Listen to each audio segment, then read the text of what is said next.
So roll forward to today. First and foremost, I want to introduce our first keynote speaker. Rishad Tabakawala is joining us. So does anyone follow Rishad on his future does not fit in the containers of the past? Show of hands, anybody? So if you haven't, please do on that. Every Sunday, it's interesting. Networks are interesting. So I reached out to Rishad on LinkedIn on April 17th, 2020, actually. Hi, I like your posts, so on and so forth. Over time, messages, commenting on his things. Rolling from then to now, we became friends. Actually, I have to admit something. I did test run Rishad and his keynote abilities.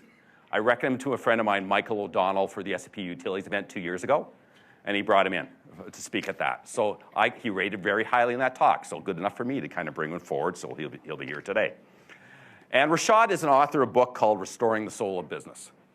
So we gave a lot of copies away last night. Rishad was there to sign them.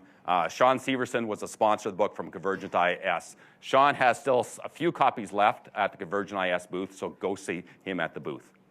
So Rishad's an interesting guy. I invited Rishad in, a couple things interesting. No slides. So you're going to see a lot of slides in the next few days. You're going to see no slides from Rishad. And I said to him, Rishad, maybe I'll buy some copies of your book. And he said, Paul, if you don't buy copies of my book, I'm going to write graffiti on the walls of Newtown Square. So Lloyd Adams, this is basically his place, and would not have liked that. He's away this week. If he came back and seen graffiti on the wall, that would not be a good thing. So without further ado, I want to introduce you to Rishad. And to me, the future does not fit in the containers of the past is really the thread throughout this entire event. So welcome, Rishad. Thank you. Thank you. So thank you very much for that great introduction. And yes, as promised, there will be no slides. And there is a reason for it, which you'll understand later, including I'm very lazy. But besides that, what I'd like to do is I'm going to give you an address, both at the very beginning and at the very end. And if you could take this address down, you can put it into your phone. It's my first name, which is Rishad, R-I-S-H-A-D, .substack, which is substack.com. So it's rishad.substack.com. When you go there, it'll say enter your email. If you don't want to enter your email, don't enter your email. If you decide to enter your email, there's no cost, there's no charge, there's no data harvesting, there's no affiliate marketing. It's 100% free, what you will basically get. It's something that I've been writing for about 185 weeks in a row.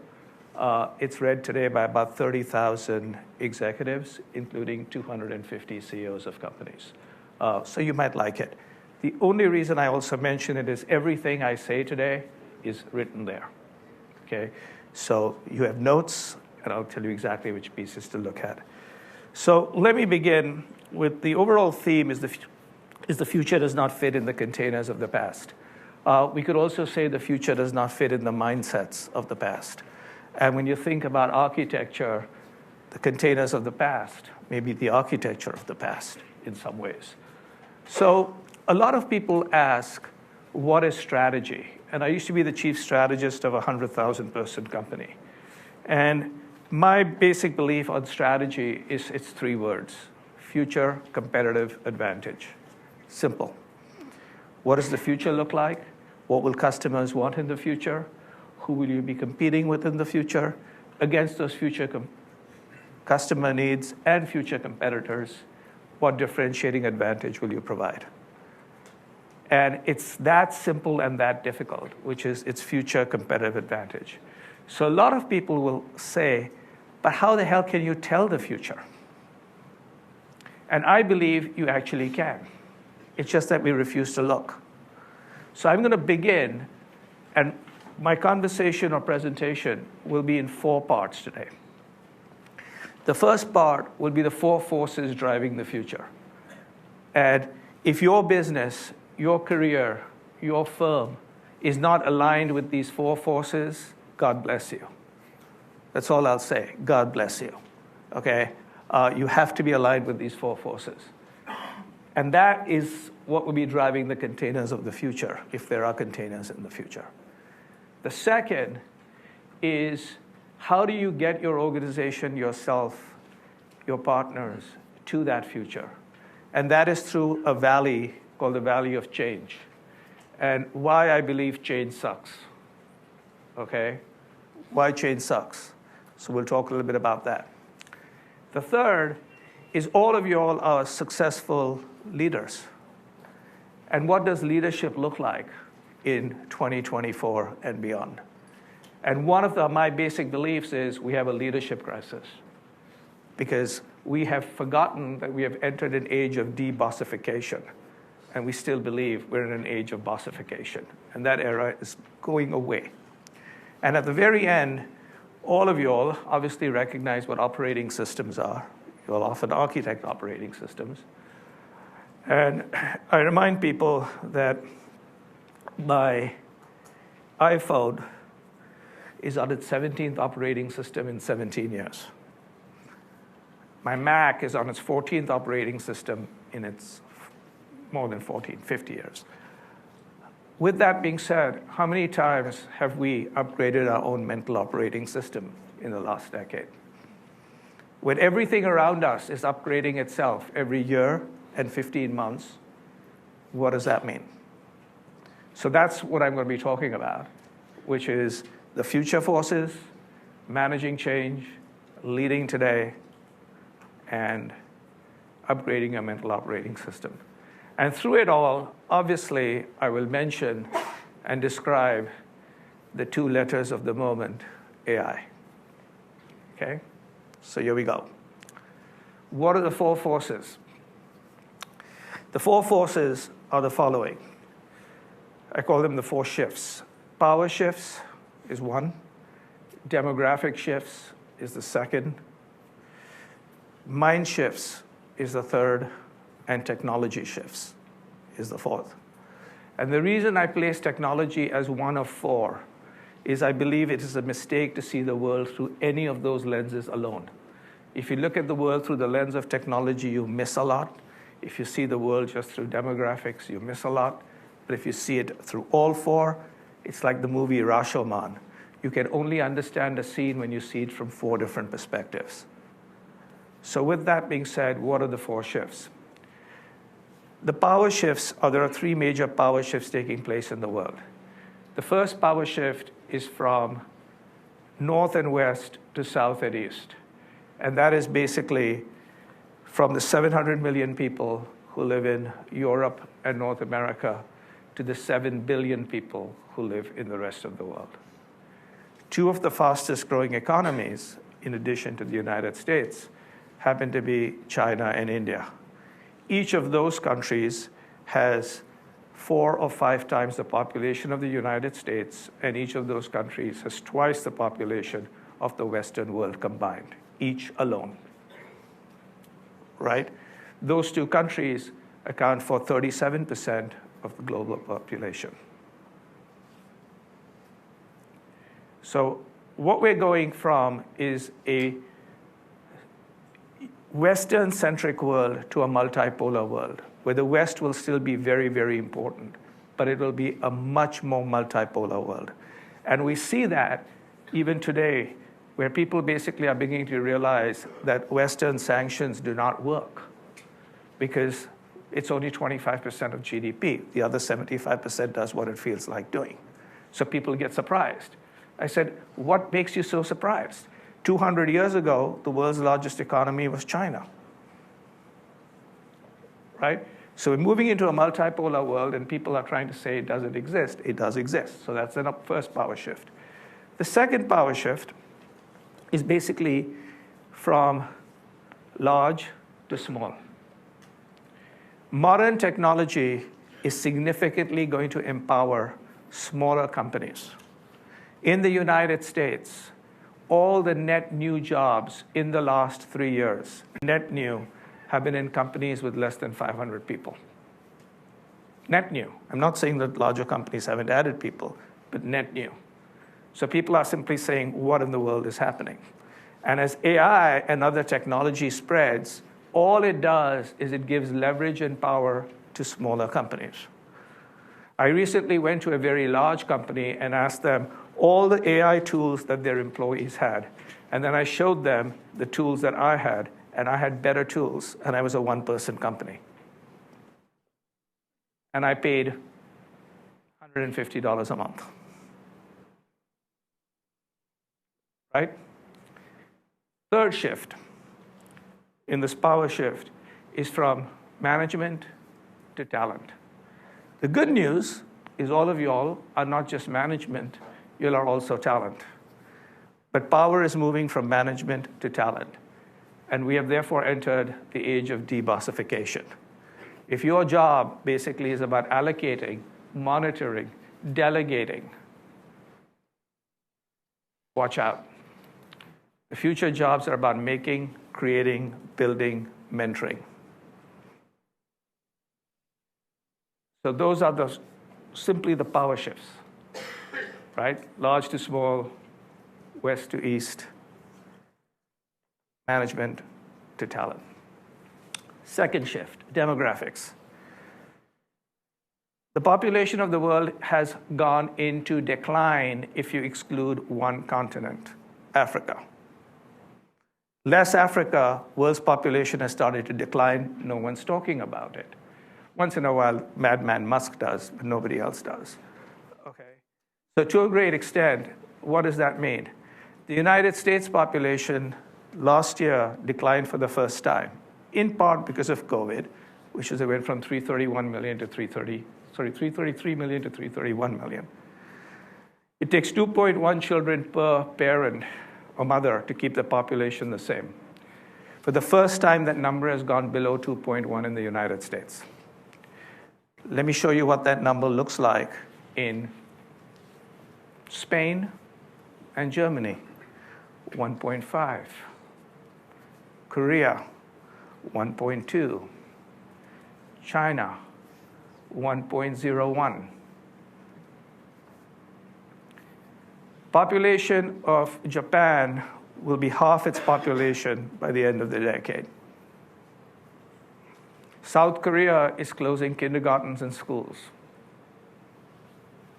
The United States population will go into decline unless what now is the number one issue politically, the hot button, has to be addressed. No immigrants, no US growth. Period. Over and out. And these are real numbers. You can look at them. Okay? So my basic belief is 10 years from now, the United States will desperately look for immigrants. Because otherwise, everyone's housing prices are going to decline. Okay? For a very odd reason, they'll do it, but that's what's going to happen. Okay? So to a great extent, no one talks about it. Everyone basically says my addressable market is increasing. It is not increasing unless you happen to be hanging out in Africa.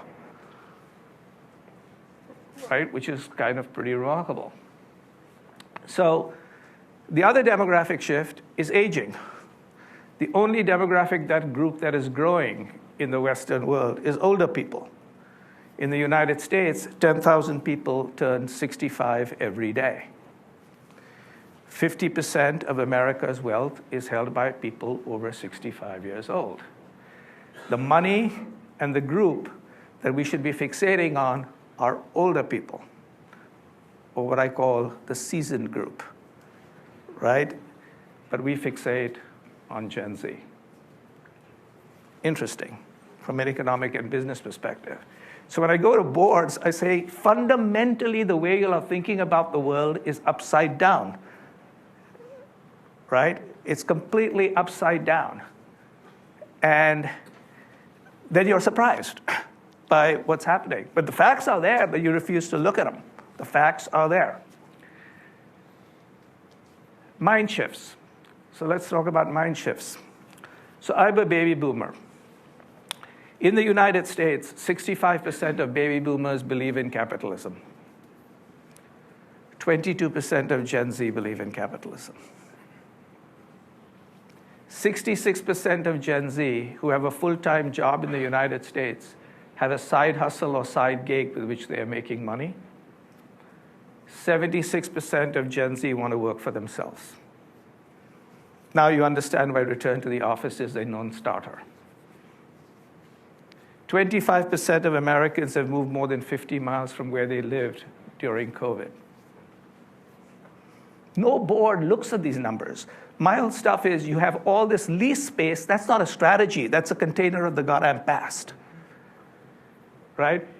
Because you used to manage by walking around and checking in and you don't know how to manage, that's a container of the past. That's not a container of the future. So basically, you have power shifts going on, demographic shifts going on, mind shifts going on, and oh, by the way, there's a technology shift also going on. So let's talk about technology. Now, this is particularly dangerous because I'm talking to everybody in this room who knows more about technology in their finger than I know. So I'm going to make it simple. That's the way I understand it. Technology has been around since the advent of fire and the wheel. The current technology that people are fixated about began in 1993. And I call it the first connected age. And it was Tim Berners-Lee, CERN, the browser. 1993. And between 1993 and 2007, we entered the first connected age. In 1993, I started one of the first digital agencies, so I know exactly what 1993 was.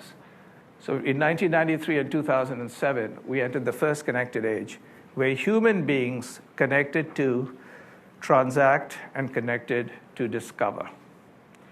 Most of you are old enough to remember the first time you saw a web page, a gray page on which blue links slowly appeared. You clicked on, usually with a dial-up modem. After a screeching sound, you saw a little blue link, which you clicked again, and then you found a cat gif, and that was life. And you started to discover where the hell that was. The company that best helped you discover that was called Google. And once in a while, you bought something on the other end, and the company that best did that was called Amazon. Amazon and Google help people, humans, connect to transaction and connect to discovery. In 2007, we entered the second connected age, building on the first, not replacing the first, building on the first. And now we were connected to distraction, connected to everybody, and connected all the time. What do we call that? Streaming, mobile, social.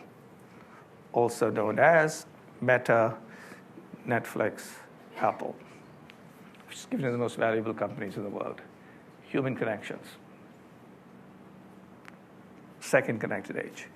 We have now entered the third connected age, which builds on the first two. Because not the first two have gone away. And in the third connected age, there are 4 new types of connections. Okay, now this is where I will show you how little I know, because I'm going to define AI in a very strange way. So, I grew up in India, and I have a degree in advanced mathematics. And we were doing AI then, because AI has been around for 80 years today, 80. And to me, AI is simply applied statistics on steroids. And we were doing applied statistics. And that's what it is. It's correlation engines. So the first connection is data connecting to data. That's the way I describe AI. Data connecting to data, okay? And because of a combination of much faster hardware, NVIDIA chips, better algorithms, and lots to learn and eat, called the internet, you basically began to have the world saying, oh my God, in November of 2022, here's GPT 3.5, also known as ChatGPT. Second, much faster connections. This is not yet available in the United States, excepting as an ad for Verizon and AT&T. It's called 5G. You got to go to China or other places to actually see it, or now in closed stadiums in the United States. So 5G, as you all know only too well, is not just 4G faster, it's 100 times faster. But it's not just faster, the latency is 1,000 times better. And why that's necessary is they are doing remote surgery all across China using 5G, where there's real 5G. And you need real 5G for where the world is going, because regardless of how fast our in-person computers will be, we'll still need to get computation from the cloud. And 5G will allow latency to go to nothing, which is what's going to be necessary. The third is new ways of connecting. Voice has been the first one, augmented reality, virtual reality, this bullshit term called spatial computing from Apple, which basically is virtual reality, which you can look through a little bit, okay, is basically, I call it XR, right, all of these things. And that's pretty dramatic. In my home country of India, more people search with voice than they search with their fingers, right, which is quite remarkable. And so to a great extent, new ways of connecting, much faster ways of connecting, data connecting to data. And then the fourth one is, in a world where trust has broken down, what do you trust in? And I go back to my early education, mathematics, blockchain, okay? And when everybody says blockchain's going away, I said, don't mistake blockchain with Bitcoin prices. It's like mistaking technology with NASDAQ prices, okay? It's not the same thing. And so to a great extent, that's the world we're living in. So a world that has to align with the power shifts, the mind shifts, the demographic shifts, and the power of AI, among other things. Now, I basically believe, and I've written about this, one of my most popular pieces, is I believe that AI is very, very, very underhyped. Underhyped, okay? It's going to have much more ramifications than the internet, mobile phones multiplied by 2. And the speed with which it is going is remarkable. Because to have a fire, you need fuel, you need friction, and you need oxygen, right? The friction is a lot of stuff doesn't work right, that needs to be fixed.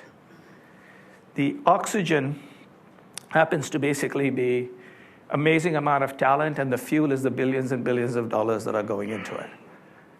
And the speed of change is so amazing that, let's say you're a lawyer, okay, just a lawyer. So, okay, you were going to apply for LSAT. Well, if you applied for LSAT and you competed with GPT 3.0, you beat, or GPT 3.0 beat 90% of the lawyers. Sorry, 10% of the lawyers. ChatGPT beat 90% of the lawyers. GPT-4 beat 96%. Claude 2 from Anthropic beat 99%. And right now, it's rare that if you're a lawyer or a student trying to get an LSAT, that you do better than LSAT. GPT-4 did a Wharton finance exam and scored a B+, and now is scoring an A-.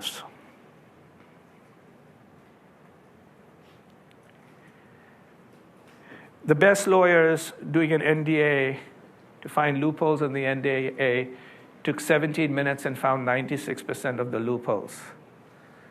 GPT-4 equivalent technology took 7 seconds to find 99% of the loopholes. This is the speed. No one has seen, the future is coming fast, the book. By the time you think about the future, it's already past. It's that fast. So AI is distinctly underhyped, and it's going to be remarkable. So those are some of these very interesting things. So therefore, that it takes us to the world of change. And I truly believe that change sucks. Okay? And you might say, interesting, they brought a guy to talk about the future, and now here he is describing this amazing future, supposedly, and now he's talking about how change sucks. It does. And the biggest mistake any organization makes is telling people change is good. Because let me tell you about myself. I worked for two people for 25 years. My contract basically says when these two clowns leave, I leave, which is exactly what I did. Okay? I worked for the same company for 37. I lived in the same city for 42. And I met my wife 52 years ago when we were 12. you're looking at somebody who hates change. So when people come to me and say change is good, I say, I've got a happy life. You go change, you fool. But people come to you and say, here's a great restaurant, let's go together. Here's a great movie, let's go together. Here's a great bottle of wine, let's go together. But when it comes down to change is good for you, bye-bye. Go do it. Change is not good for you because it's difficult to do. If you really change, you've got to twist and transform yourself and make mistakes and look foolish. That's pretty bad. But here's the deal. Also, go look at my LinkedIn profile. You'll say, for somebody who hates change, you were dancing around all the time. Yeah, because while change sucks, irrelevance is even worse. The mistake people make is say change is good. And then they don't work their organization the right way, and then they get confused. Okay? And I've had the opportunity to change a company which has gone from lowest to highest market cap in the advertising business. Obviously, it wasn't just me. It was lots of people. And to a great extent, that's because we figured this thing out. Here's what we figured out. There's a six-pack of change. There are 6 things you have to do to get change going. And most companies don't even do 2 of them. But you need all 6. And what are the 6? The first one is you need a strategy, future competitive advantage. Second, you often need more skill sets, so you do M&A or a acqui-hire. The third thing that you do is the future doesn't fit in the containers of the past, so you do a reorg. Right? Strategy, M&A, reorg. You've seen all of those movies before. Very important. But the mistake is at that particular stage is when you put out the press release, the balloons, the coffees, right? And say, here we are, we have changed. You have changed nothing. Because what I've learned the hard way is every board has a PowerPoint deck, a PDF document, and an Excel spreadsheet. But guess what? Something called people get in the way. People with their emotions and their feelings and their power and their turf wars. People. And we never solve for people. And if you don't solve for people, you solve for nothing. So you've got to first explain, why is this good for the people? So that's number 4. Why the hell is this good for you? And we give the following 2 answers to people. It's good for the company, therefore it's good for you. Most people don't have that much equity in the company for it to work that way. Or the other one is, if you don't do it, you'll get fired. So now you've explained to me why it's not good for me, not why it's good for me. So if we give them no reason, so guess what? I'll say, okay, what do you want me to say? Right? Digital AI, I'll say digital AI. But I'm not going to do any digital AI because I'll say digital AI because I'll have to keep my job. Number 5 is change the incentives. Where's my incentives? I always tell people, show me your incentive program and I'll show you your strategy. For many years, I spoke with people at the Condé Nast. I basically said, look, your future competitors are Instagram. It's not Hearst. So they said, you're right. Everybody was given in those days, it was basically video iPods and things like that, and everybody got all excited. And I said, okay, if you think about it. Then I went back a year or 2, and I said, how come everybody who used to be running the stuff 2 years ago is still running the stuff? They said, why? So I said, who gets promoted out here these days? And who gets power? Oh, people who sell magazine pages. So I said, the future is not magazine pages. If you're promoting people and you're giving power to people who are all about selling magazine pages, you're not getting to the future. See where Condé Nast is today. So I always basically say, show me how you're paying people. And if you want the future to happen and you want new change to happen, you better pay people to do new change, not to still keep funding your old business. Of course you need the cash cow. But if you only give cash to the people who are running the cash cows, you'll never get the new thing, the rising stars, ever. And the last one is, where is the training? How am I supposed to learn all these new things? And so many organizations have a great strategy, great M&A plan, great reorg, and they fail because they forget to explain why it's good for the employees, how the incentive programs will change, or where the training is. That leads to leadership.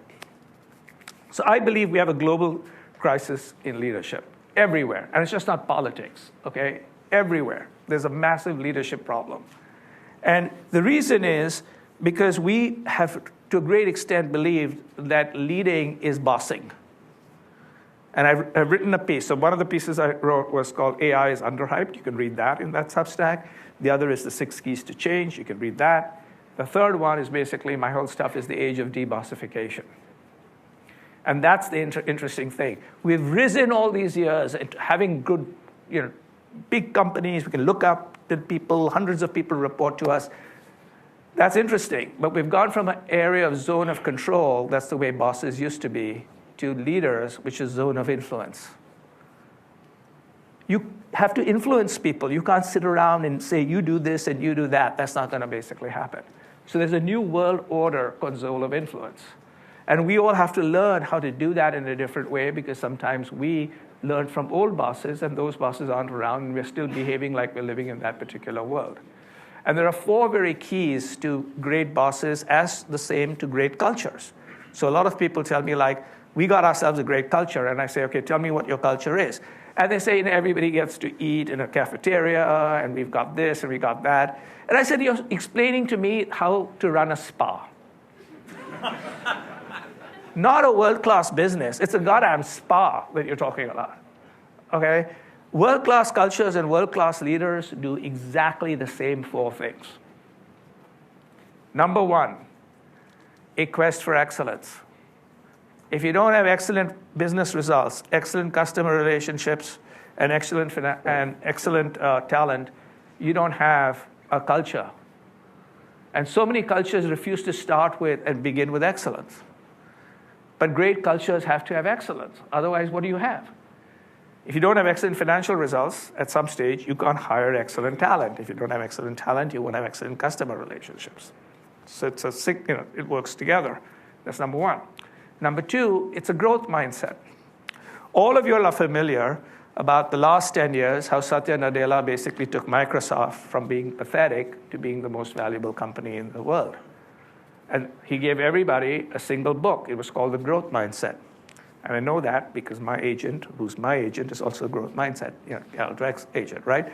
He gave everybody the book, and the growth mindset says, here's the thing we're going to do. We used to have stack ranking, no more stack ranking. Because we're living in a collaborative world. We can't have the 10% always being knocked out.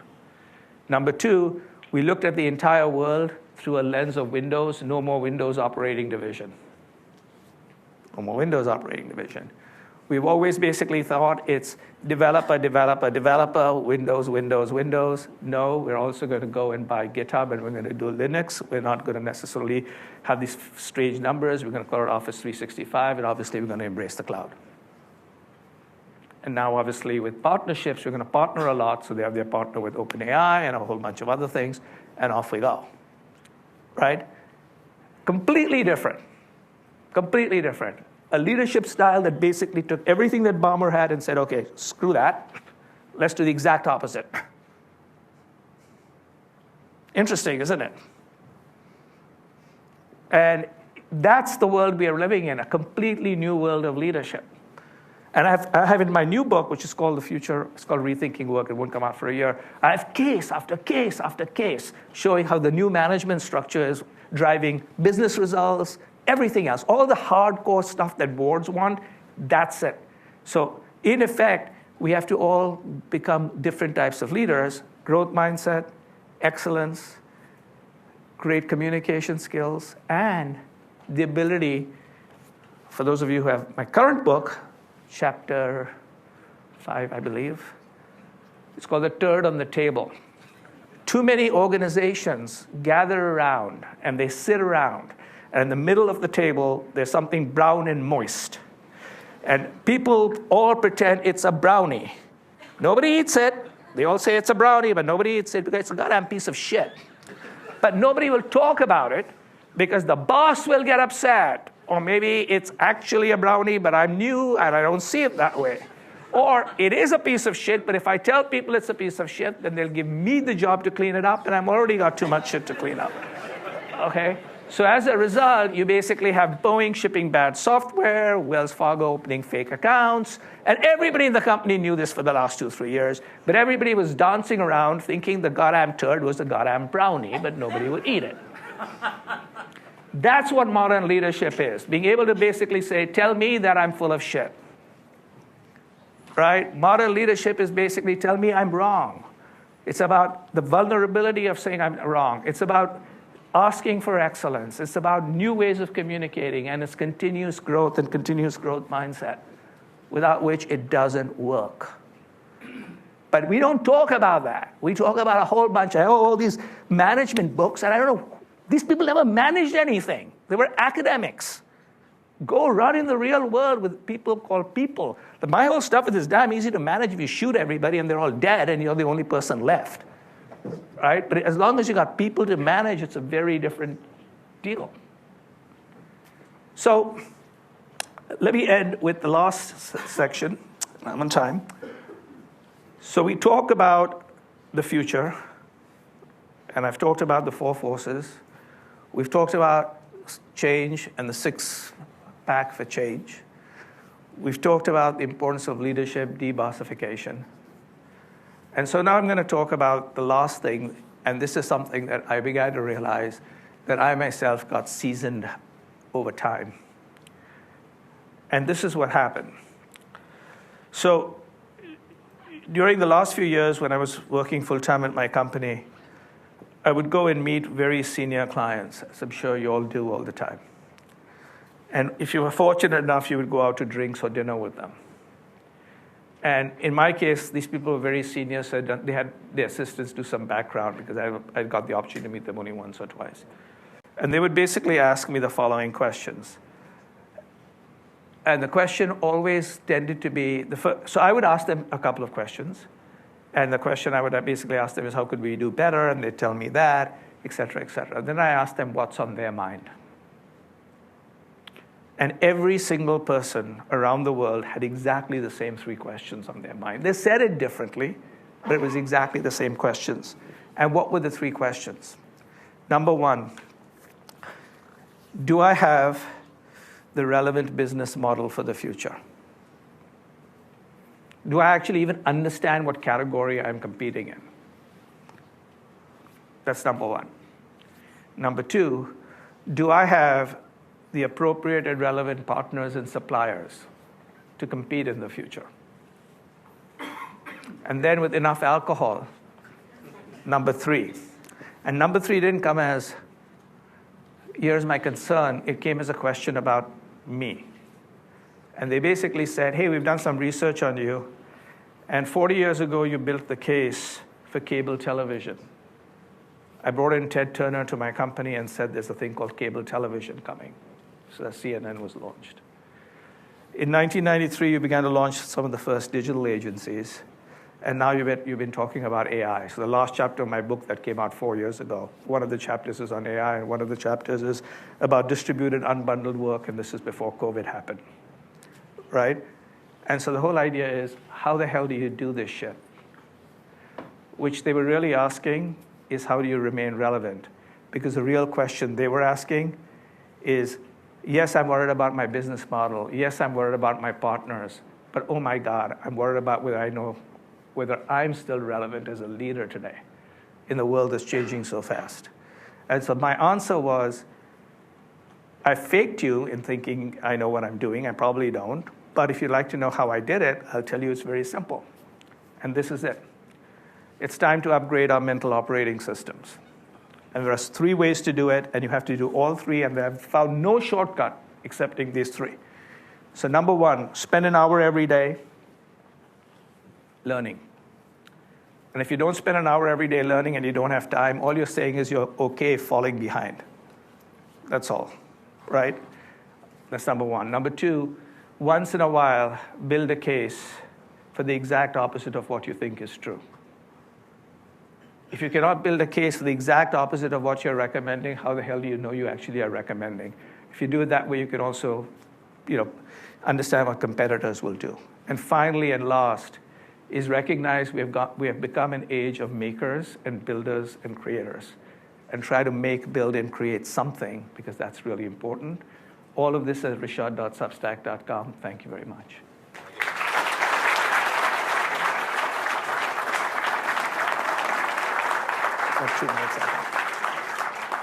So thank you very much, Rishad, and thank you very much, Sean from Convergent IS for sponsoring Rishad. So after lunch, Rishad will be in around the Convergent IS booth. He has a few copies of the book left. So, and I just want to let everyone know as well, I've arranged to talk to catering. We'll have no brownies throughout the rest of the event, right? I looked outside, there were no brownies. Otherwise, I would have picked up we were having them later on. I've taken them off. Right. It's a case of an issue with the brownies. Great. So just one closing thing on your book. So Restoring the Soul of Business, Staying Human in the Age of Data. Yeah. Would you adjust that subtitle in any way now? Yes, here's what happens is the book is selling really wild. The reason is because people have adjusted it in their mind, staying human in the age of AI. And to a great extent, to stay human in an age of AI, you have to embrace AI, but recognize it's not a differentiator. Everyone will have it. You have to adapt your organization to it, because the way you'll do it. But most importantly, you have to complement. And complement is the future is about AI plus HI. So AI is AI, and HI is human inspiration / human intelligence, right? And it's how you combine the two. And no one's talking about combining the two, because I truly believe that everyone's going to have the same AI, right? It's like basically saying, I got better data. In most cases, people don't have better data. They've got better analysts. They've got a better way to, do a lot of other stuff. So that's what I'd say: embrace, complement, embrace, adapt, and complement to be in the successful age. And I do believe that the future is very, very bright. And the only thing to be scared about is the headlines. So one more thing, everybody. So stand up, everybody, now, please. Rishad? Yes. Here. What are we going to do? Take a picture? Stand there. Okay. A group flag photo. Okay, fantastic. All right. 3, 2, 1. Take lots. Yep. And we are good. Thank you. Thank you. Thank you. Thank you again. Thank you, Rishad. Go.